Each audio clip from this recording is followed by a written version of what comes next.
Hi friends, in the video TDS related provisions, new provisions ரெண்ட பத்தி பார்க்க போறோம்.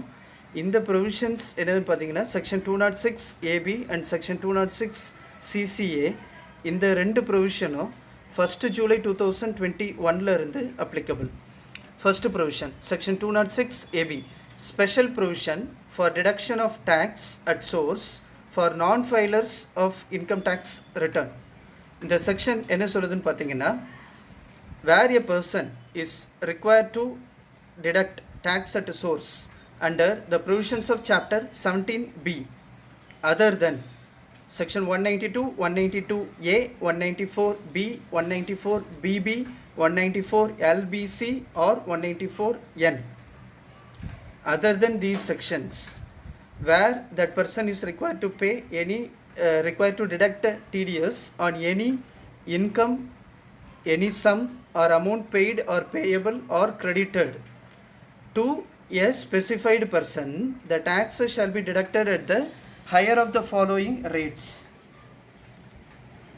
என்ன சொல்றாங்கன்னா, where a person is required to deduct TDS under any provision other than the specified exclusion. Exclusion என்னங்கிற பார்த்தீங்கன்னா, salary payment, premature withdrawal from EPF, lottery winning, horse race winning, income in respect of investment in securitization trust and TDS on cash withdrawal. So இந்த 6 transactions தவிர்த்து மற்ற செக்ஷன்ஸில் TDS requirement இருந்ததுன்னா, what will be the rate applicable if the deductee is the specified person? Specified personங்கிறதுக்கு definition என்னன்னு பார்த்தீங்கன்னா, specified person means a person who has not filed the returns of income for both of the two assessment years relevant to the two previous years immediately prior to the previous year in which tax is required to be deducted, for which the time limit of filing of return of income under section 139(1) subsection 1 has expired, and the aggregate of tax deducted at a source and tax collected at a source in his case is rupees 50,000 or more in each of these two previous years. So இந்த ரெண்டு கண்டிஷனை comply பண்ணுற person வந்து specified பர்சனாக categorise பண்ணப்படுவாங்க. என்ன ரெண்டு condition? Number 1, 2 previous years. For example, financial year 21-22ல் பேமெண்ட் பண்ணுறோன்னா, ப்ரீவியஸ் டூ ஃபினான்ஷியல் இயர்ஸுங்கிறது financial year 2021, financial year 1920. So இந்த ரெண்டு ப்ரீவியஸ் இயர்ஸ்லேயும் we have to check. என்ன செக் பண்ணணுன்னா, return filing due date expire ஆயிருச்சா அப்படிங்கிறத செக் பண்ணணும். அப்படி எக்ஸ்பயர் ஆயிருச்சுன்னா அந்த ரெண்டு ப்ரீவியஸ் இயர்ஸை வந்து we have to consider. But in this case, as of now, financial year 2021 உடைய due date for filing return of income is not expired. So financial year 2021 நம்ம ignore பண்ணிட்டு financial year 1920 and financial year 1819 consider பண்ணணும். என்ன consider பண்ணணும்? financial year 1819 and financial year 1920 அதனுடைய assessment year என்ன? financial year assessment year 1920 and assessment year 2021. இந்த ரெண்டு assessment இயருக்கும் அந்த person income tax return file பண்ணியிருக்கிறாங்களாங்கிறத செக் பண்ணணும்.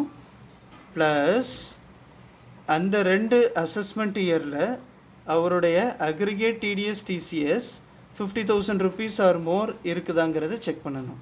இன்கேஸ் அந்த ரெண்டு அசஸ்மெண்ட் இயருக்கும் அதாவது assessment year 1920 and assessment year 2021 இந்த ரெண்டு அசஸ்மெண்ட் இயருக்கும் ரிட்டர்ன் ஃபைல் பண்ணலை, ப்ளஸ் அவருடைய aggregate TDS in those assessment years is 50,000 rupees or more அப்படிங்கிற இந்த ரெண்டு கண்டிஷனையும் கம்ப்ளை ஆச்சுன்னா அவருக்கு பேமெண்ட் பண்ணக்கூடிய அந்த டிரான்சாக்ஷன் எந்த நேச்சர் ஆஃப் பேமெண்ட்டாக இருந்தாலும், ஃபார் எக்ஸாம்பிள் 194Aல வரலாம், 194Dல வரலாம், 194Cல வரலாம், 194Hல வரலாம், 194Jல வரலாம், இல்லை 194Iல வரலாம், எந்த செக்ஷனில் வேணாலும் வரலாம்.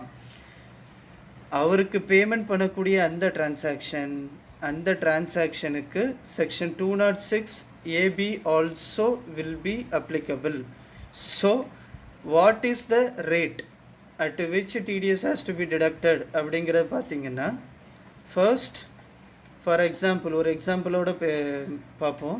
In case 194J professional fee payment பண்ணுறோன்னா and that person comes under a specified person category na, actual rate applicable is as per section 194J 10%. Since that person comes under a specified person category, section 206 AB has to be applied.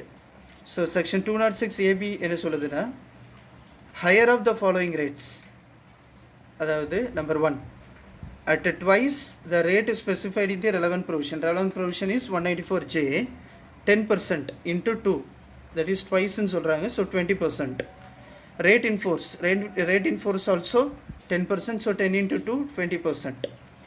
At the rate of 5%, so in the மூணு ரேட்டில் 20%, 20%, 5%, whichever is higher, எது higher, 20% is higher, so 20% அந்த professional fee-க்கு TDS deduct பண்ணணும். And அதே same டிரான்சாக்ஷனுக்கு section 206 A also அப்ளிகபிள்னா, அதாவது நான் ஃபர்னிஷிங் ஆஃப் பேன் ஃபர்னிஷ் பண்ணலைன்னா ஹையர் ரேட்டில் we have to deduct TDS. Section 206 AA also அப்ளிகபிள்னா, ஸோ அந்த ப்ரொஃபஷ்னல் ஃபீ பேமெண்ட்டுக்கு rate applicable has to be determined as follows. எப்படின்னா, rate ascertained as per section 206 AA or rate ascertained as per section 206 AB, whichever is higher, அந்த rate தான் apply ஆகும். And specified person கேட்டகரியில் non resident who does not have a permanent establishment வரமாட்டாங்க. Specified person கேட்டகரியில் resident person who does not have a permanent establishment வரமாட்டாங்க. So similar provision is also applicable for TCS. அதனால தான் புது section 206 CCA கொண்டு வந்திருக்கிறாங்க. And இதில் இருக்கக்கூடிய similarity everything is same similar to section 206 AB. ஆனால் அந்த specific exclusion specified in section 206 AB section 206 சிசிஏல கிடையாது. ஸ்பெசிஃபிக் எக்ஸ்க்ளூஷன்ஸ் எதுவுமே கிடையாது. மற்றபடி ப்ரொவிஷன்ஸ் எல்லாமே சேம் தான். அண்ட் ரேட் அப்ளிகபிள் வந்து at twice the rate is specified in the relevant provision of the act or at the rate of 5%, whichever is higher. And specified person category la non-resident who does not have a permanent establishment varamatanga. And here also section 206 CC, அதாவது நான் furnishing of pan வந்ததுன்னா rate applicable எப்படி determine பண்ணணும்னா, rate ascertained as per section 206 CC or section 206 CCA, whichever is higher, அந்த ரேட்டில் தான் TDS collect பண்ணணும். Okay friends, நான் எக்ஸ்பிளைன் பண்ணது புரிஞ்சிருக்கும்னு நம்புகிறேன். அப்படி புரியலைன்னா என்னுடைய கமெண்ட் செக்ஷனில் உங்களுடைய வியூஸை நீங்கள் ரெக்கார்ட் பண்ணுங்கள். சப்சிக்வெண்ட் வீடியோஸில் நான் ரெக்டிஃபை பண்ணிக்கிறதுக்கு முயற்சி செய்கிறேன். ரொம்ப நன்றி. தேங்க்யூ.